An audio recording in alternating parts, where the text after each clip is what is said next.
Pedir que o Senhor continue aqui conosco mais um pouquinho, falando aos nossos corações, abrimos a nossa mente, o nosso coração para ouvir a Tua voz, Jesus. Que o Espírito Santo possa ter liberdade aqui no meio de nós. Em nome de Jesus. Amém. Amém? Abra sua Bíblia comigo aí, quem trouxe, senão não tem problema. Lucas capítulo 24. Evangelho de Lucas, capítulo 24.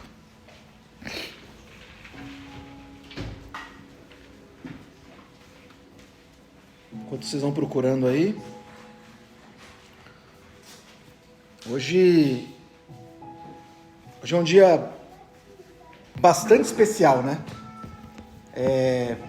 Para os cristãos do mundo. A gente tem 3 grandes datas aí, né? Que a gente pode dizer, né? Que é o nascimento, que é a morte e que é a ressurreição de Jesus. E por que razão, às vezes a gente dá mais ênfase lá no nascimento, que é muito importante, obviamente, né? Que se não nascesse não ia morrer. Mas a gente vai ver aqui que a morte e a ressurreição realmente é algo que deveria nos alegrar assim muito, né? Hoje nós deveríamos estar assim exultantes de alegria, porque o nosso Jesus, ele ressuscitou. Então, isso é motivo de muita alegria e a misericórdia deles por nós. Amém? Então, Lucas 24, eu vou ler aqui do versículo 1 ao versículo 8. Diz assim: no primeiro dia da semana, quer dizer, domingo, de manhã, bem cedo, as mulheres levaram ao sepulcro as especiarias aromáticas que haviam preparado. Elas encontraram a pedra do sepulcro removida, mas ao entrarem, não encontraram o corpo do Senhor Jesus. Ficaram perplexas, sem saber o que fazer. E de repente, 2 homens com roupas resplandecentes colocaram-se ao lado delas. Amedrontadas, as mulheres prostraram-se com os rostos no chão. E os homens lhe disseram: por que vocês estão procurando entre os mortos aquele que vive? Ele não está aqui, ele ressuscitou. Lembrem-se do que ele disse quando ainda estava com vocês na Galileia. É necessário que o Filho do Homem seja entregue nas mãos de homens pecadores, seja crucificado e ressuscite no 3º dia. E então lembraram-se das palavras de Jesus. Amém. Nosso Jesus ressuscitou.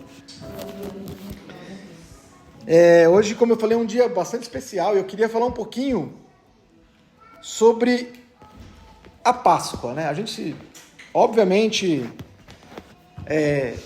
hoje a gente vai falar de Páscoa, a gente vai lembrar de Jesus, mas a gente vai lembrar de ovo, de coelho, que não tem nada a ver, mas nenhum problema com isso, né? Tem um monte de ovo de Páscoa aí para distribuir para as crianças, tá tudo certo, sem crise com isso. Mas existe um real significado da Páscoa. E o real significado da Páscoa, na verdade, ele vem muito antes de Jesus. Eu vou só relembrar, eu não vou entrar em detalhes aqui, não é um estudo isso, mas lá em Êxodo 12, lá no Antigo Testamento, quando o povo os hebreus ainda eles estavam escravos lá no Egito, quando Deus falou que ia libertar o povo através de Moisés, e aí ele começou a fazer as pragas lá, que eu acho que todo mundo deve lembrar, deve conhecer as pragas do Egito. Na 10ª praga, Deus havia falado que ia eliminar os primogênitos. E aí, Deus deu uma ordem para Moisés e para Arão, e disse para eles: olha, vocês vão pegar um cordeiro, e esse cordeiro tem que ser perfeito, tem que ser imaculado. E vocês vão prepará-lo, vão sacrificar, e esse sacrifício, vocês vão comer desse sacrifício, e com o sangue que verter desse animal, vocês vão passar nos umbrais da porta, nas laterais e em cima das portas das suas casas. Porque quando o anjo do Senhor passar, quem tiver com esse sangue nas portas, não vai acontecer nada. E Páscoa, né? A palavra Páscoa lá no hebraico, ela quer dizer pesar, que significa passar por cima. Então, o que Deus estava falando ali é assim, olha, passem esse sangue que o anjo vai passar por cima, quer dizer, não vai tocar na casa de vocês. E por que eu estou dizendo isso? Porque quando a gente vai olhar essa simbologia de Deus ali no Antigo Testamento, isso já apontava para Jesus. A Bíblia nos diz, e a gente vai ler aqui, eu vou ler mais um versículo com vocês aqui, mas a Bíblia nos diz que Jesus é o nosso Cordeiro Pascal. Não foi à toa que Jesus morreu e ressuscitou durante a festa da Páscoa. Era simbólico isso, entende? E precisava, de novo, voltando no Antigo Testamento, nas leis lá que Deus deu para Moisés, para o povo, precisava ter um sacrifício para que o povo fosse perdoado. Então, se eu cometesse um pecado, ou em determinadas épocas do ano, haviam sacrifícios para que aquele sangue derramado fosse uma compensação pelos pecados do povo. Só que precisava haver um sacrifício perfeito. Por que hoje a gente não precisa mais sacrificar um animalzinho e passar o sangue em algum lugar? Porque Jesus é o nosso sacrifício perfeito. Precisava que um cordeiro imaculado, perfeito, morresse por todos nós. Lá desde Adão e Eva, quando Deus criou o homem, e o homem pecou lá, lembra? Comeu o fruto da serpente, etc. E Deus destituiu ele, assim, Deus falou, infelizmente, entrou morte, entrou pecado no mundo. Nós nascemos pecadores. Todos nós, um dia nascemos, e nós nascemos pecadores. Porque a humanidade é pecadora. Mas, por causa de Jesus, o nosso sacrifício perfeito, nós temos acesso ao Pai. Nós somos perdoados por Ele. Né? 1 Coríntios capítulo 5, se vocês quiserem abrir, quem quiser com o celular aí pode abrir, senão eu leio aqui, não tem problema. 1 Coríntios 5, 7 e 8. Diz assim, Paulo está dizendo para a igreja de Corinto, livre-se do fermento velho, para que sejam massa nova e sem fermento, como realmente são, pois Cristo, o nosso Cordeiro Pascal, foi sacrificado. Por isso celebramos a festa, não com fermento velho, nem com fermento da maldade e da perversidade, mas com os pães sem fermento da sinceridade e da verdade. O que Paulo está dizendo aqui é o seguinte, olha, foi nos dado uma lei lá atrás, mas essa lei era temporária, porque essa lei, ela se cumpriu em Jesus. Jesus disse, eu vim para cumprir a lei, e a lei foi cumprida por Jesus. O sacrifício perfeito foi feito em Jesus. Mais um aqui, Hebreus capítulo 10, versículo 1, diz assim, a lei traz apenas uma sombra dos benefícios que hão de vir, e não a realidade dos mesmos. Por isso, ela nunca consegue, mediante os próprios sacrifícios retidos ano após ano, aperfeiçoar os que se aproximam para adorar. Olha o que o escritor aqui de Hebreus está dizendo. Ele está dizendo o seguinte, olha, a lei que foi dada lá para Moisés, ela era uma sombra daquilo que deveria vir. Então pensa numa sombra. Se eu projetar aqui uma luz aqui na minha mão, e aí vocês vão olhar uma sombra aqui no chão e vão ver minha mão, certo? O que o escritor está dizendo aqui é o seguinte, olha, a lei lá de Moisés era essa sombra. A sombra, se você olhar uma mão ali, você vai saber que é uma mão. Mas você sabe que cor que é essa mão? Você sabe que cor está pintada minhas unhas, se estiver pintada? Não sabe. Você sabe que é uma mão. A lei era isso. A lei era uma projeção daquilo que o Senhor esperava. Então, quando o sacrifício foi instituído lá na lei, Deus estava falando assim, olha, façam isso por enquanto, porque em um momento o meu filho virá e ele vai ser o sacrifício perfeito. É isso que ele está dizendo. Aquele sacrifício era temporário. Todos os anos eles precisavam renovar. Toda Páscoa, Deus falou, façam isso por estatuto perpétuo. Olha que louco isso. E a gente fala assim, mas se é estatuto perpétuo, tem que ser feito para sempre? Não, tem que ser feito até Jesus. Porque Jesus cumpriu isso. E a partir disso, nós não precisamos mais fazer isso, porque Ele foi o sacrifício perfeito por nós. Então o Senhor está dizendo o seguinte, olha, no Antigo Testamento, todo ano a gente precisava sacrificar. Não mais agora. Agora existe um sacrifício perfeito. O Cordeiro Pascal, Jesus Cristo, que morreu por nós. Como eu disse lá em Êxodo 12,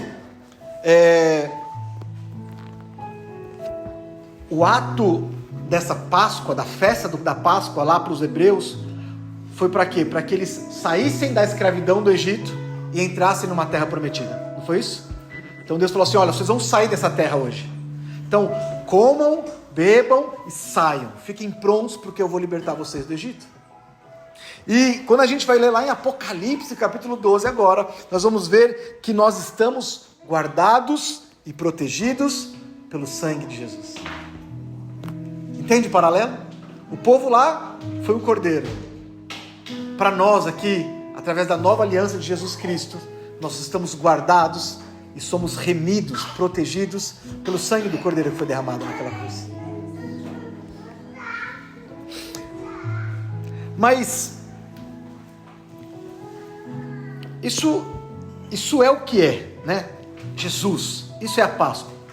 Mas a gente não pode parar na Páscoa, sabe por quê? Porque a Páscoa não acabou com Jesus na cruz. A cruz foi um passo para a ressurreição.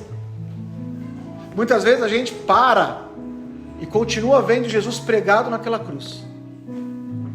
Mas ele desceu da cruz e ele ressuscitou. Por que eu digo isso? Porque às vezes a gente acha que essa morte, essa ressurreição não foi pra gente. Muitas vezes a gente vive uma vida como se Jesus tivesse pregado naquela cruz ainda. E aí eu quero dar um contexto, eu não vou me alongar muito, gente. Eu falei isso em alguns cultos atrás aqui nos nossos domingos. Na época de Jesus, ele foi profetizado que viria muito antes dele. 1000 anos antes de Jesus. A Bíblia já nos diz, os profetas já nos dizem, 500 anos antes, que ele viria para redimir o mundo. E durante um bom tempo, os judeus, eles esperavam que o Messias viesse como um soldado, como um guerreiro, como alguém que ia pegar uma arma, ia montar um exército, ia lutar contra os romanos para libertar os judeus debaixo da escravidão. Entendem isso? Os próprios fariseus lá na época de Jesus, vocês vão ver isso, o que eles esperavam era que se levantasse um rei como se fosse Davi, sabe, que era um rei guerreiro, que ia se levantar, que ia lutar, que ia dominar ali, como fez Davi antigamente. Das raízes de Davi viria o Jesus, o Messias. E aí quando vem Jesus, um homem comum, como qualquer um de nós aqui, que se sentava em mesas com pecadores, que participava de festas, olha que louco, ele ia num casamento, que era simples, que andava no meio do povo, que ensinava. Eles não podiam crer que ele era o Messias esperado. Vou mais à frente. Jesus consegue ainda juntar vários discípulos, muitos discípulos. A gente sabe que tinha os 12 mais próximos, tinha uns 50 que eram mais próximos, mas tinham 500, a Bíblia fala de mais de 500 que seguiam Jesus, que estavam, se Jesus ia para lá, esses 500 iam junto, fora a multidão. Então eram muitos discípulos. Só que quando Jesus é preso, Jesus é levado à cruz, eu imagino que os discípulos ainda tinham no coração deles assim, em algum momento, Jesus vai se libertar. Então assim, Jesus foi preso, foi levado lá para Caifás. Não, pai, Jesus vai falar alguma coisa, vai vir um anjo, vai destruir tudo, e Jesus vai ser resplandecido e a gente vai governar. Não, eita, o que aconteceu? Não, mas Jesus foi levado lá agora para Pôncio Pilatos. Não, então agora, porque ele é romano, Jesus vai lá, e aí sei lá, vai matar ele, vai acontecer alguma coisa. E Jesus, como um cordeiro mudo, se entrega para a morte. E aí ele é crucificado. E aí ele vai com a cruz, imagina Jesus com a cruz pesada, ele caminhando ali, e aí os discípulos, os judeus em volta falam assim, é agora. Jesus vai pegar essa cruz, vai dar uma voadora em todo mundo aqui e vai resolver o problema. Não, Jesus é pregado na cruz. Eles falam, não é agora, Jesus está ali para todo mundo ver, ele vai sair daí, o próprio ladrão do lado dele, os próprios soldados, você não é o rei, sai daí. E Jesus, como um cordeiro, que não tem escolha, morre naquela cruz. Pense agora como os discípulos ali, eles falam assim, acabou. E aí quando a gente vai ver logo depois, eu falei isso aí semana retrasada, não sei, existiam 2 discípulos, que depois que aconteceu tudo isso, eles foram para outro lugar, para outra cidade, que chamava Emaús. E eles estavam tristes andando, e aí simplesmente, Jesus ressurreto aparece para eles, e começa a conversar com eles, e eles estavam tristes, abatidos, sabe por quê? Porque eles estavam decepcionados, tristes, porque Jesus, aqueles que eles achavam que era o Messias, tinha morrido. Mas o Messias não pode morrer, porque o Messias vai libertar. Mas eles não tinham entendido que Jesus veio para muito além de libertar um povo da escravidão. Jesus veio para nos dar uma vida eterna. É muito maior. Jesus é muito maior que os nossos sofrimentos momentâneos, entende? Jesus é muito maior que o nosso medo. Jesus é muito maior que uma doença. Jesus é muito maior do que qualquer coisa que a gente está vivendo hoje. Às vezes as situações que acontecem no dia de hoje tiram a nossa paz, a ponto de a gente falar assim, poxa, mas cadê Jesus? Parece que Jesus continua pregado naquela cruz. Mas o que eu tenho para falar para nós hoje é que Ele ressuscitou. E Ele tem algo muito maior do que as tribulações momentâneas que a gente vive nesse mundo. Ele é muito maior que isso. Para resumir esses discípulos, Jesus abre os olhos dele em um certo momento, numa mesa como essa aqui. Eles estavam partilhando o pão, e os olhos deles são abertos, e eles entendem que era Jesus, e eles voltam correndo para falar de Jesus. Sabe onde os outros discípulos estavam? A Bíblia diz que eles se reuniram com medo dos judeus, e eles ficaram escondidos em uma casa. Isso está escrito lá em João, capítulo 20, diz lá que ao cair da tarde, naquele domingo fatídico, que Jesus morreu, eles com medo dos judeus se reuniram numa casa e se fecharam lá dentro. Olha como é a vida, como é a nossa vida, se a gente não olha para a ressurreição. A gente vai viver com medo, tristes, desapontados, porque a gente não vai entender. Se a gente andar 1 capítulo, 2 capítulos para frente, nós vamos lá para o livro de Atos já, Atos dos Apóstolos. E aí vai contar que enquanto eles estavam reunidos, Jesus aparece para eles. E aí o medo vai embora. A Bíblia diz que quando Jesus chega, enche eles do Espírito Santo. Então a gente não pode se contentar só com a morte dele naquela cruz. O que eu quero dizer aqui é que ele morreu, mas ele ressuscitou. E porque ele ressuscitou, nós temos vida. Sabe o que é vida? Vida é alegria. Então se você está triste, ou tem se sentido triste, saiba que isso não faz parte da tua vida. Arranca fora isso aí. Se você tem se sentido doente, cara, isso não é para mim. Porque eu vivo com Jesus ressurreto. O meu Jesus não está pregado naquela cruz mais. Ele não está mais no túmulo. Ele não está mais debaixo ou coberto por uma pedra que 20 homens precisavam de 20 homens para arrastar aquela pedra. Ele não está mais no túmulo. Ele não está mais no sepulcro. Ele ressuscitou. E nós podemos viver isso agora. Sabe? Uma nova vida. Uma nova história. Só que a gente, de verdade, eu estou dizendo a gente porque eu me incluo muito nisso. Muitas vezes a gente continua parado naquele sepulcro, triste, desiludidos. Ah, mas Jesus. Não, Jesus está vivo. E se nós convidarmos Ele para estar conosco na nossa casa, na nossa vida, como Ele fez aqui, Ele vai nos encher de alegria e da sua presença. Sabe qual é a resposta disso? Logo depois que eles ficam nessa casa, a Bíblia diz que Jesus fica ali com eles quase 40 dias, ensinando sobre o reino dos céus. E aí Ele vai aos céus. E quando Ele vai aos céus, o Espírito Santo desce como um fogo. E aí os mesmos discípulos que estavam morrendo de medo em João 20, em Atos capítulos 2, eles estão gritando para que todos os judeus ouvissem quem era Jesus. Entende? Atos capítulo 2, versículo 14 diz assim: então Pedro se levantou com os 11, com os discípulos que estavam com medo, e em voz alta dirigiu-se à multidão. E olha quem era a multidão: homens da Judéia e todos que vivem em Jerusalém. Os mesmos que eles estavam morrendo de medo. A mesma situação que estava amedrontando eles, agora eles estavam enfrentando, porque eles estavam cheios da presença de Deus. Muitas vezes o que nos falta para a gente ter uma vida abundante nessa terra é a presença dele. É falar para ele: Jesus, poxa, eu estou triste, eu estou abatido, mas eu sei que o Senhor ressuscitou. E porque o Senhor ressuscitou, eu tenho acesso. Eu posso viver uma vida nova. Eu posso viver uma vida abundante nessa terra. Nós teremos uma vida eterna com Jesus. Isso vai ser maravilhoso. Glória a Deus por isso. Mas nessa terra a gente pode viver uma vida abundante com Ele. Vocês entendem isso? A gente não precisa viver uma vida de sofrimento, uma vida de dor, uma vida de lamento. Não. O lamento, a dor é momentânea. Mas quando a gente entende que Jesus está na nossa mesa, Jesus está na nossa casa, Jesus está com a gente em qualquer lugar que a gente estiver, a nossa vida muda.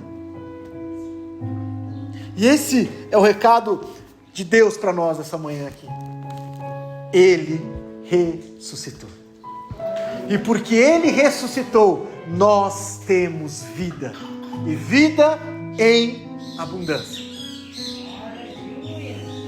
Então, em nome de Jesus, não deixa que a tristeza, que o medo... Esse foi só um exemplo, a gente podia dar outros exemplos aqui na Bíblia, mas eu não quero me alongar. Entenda que não deixa que o medo, que a tristeza, que a solidão, que sei lá o que, tire a abundância da vida que Deus tem para você e para nós. A gente pode viver isso, a gente pode desfrutar disso, se a gente realmente crê que Ele morreu e Ele ressuscitou. Eu sei que eu creio que vocês entendem isso, que vocês acreditam que Ele ressuscitou. Então, se vocês creem que Ele ressuscitou, vivam com Cristo ressurreto. Nosso Deus tem poder, Ele venceu a morte, Ele ressuscitou. Amém? Vocês creem nisso? Vocês podem crer nisso? Amém. Então, feche seus olhos um pouquinho, nós vamos orar.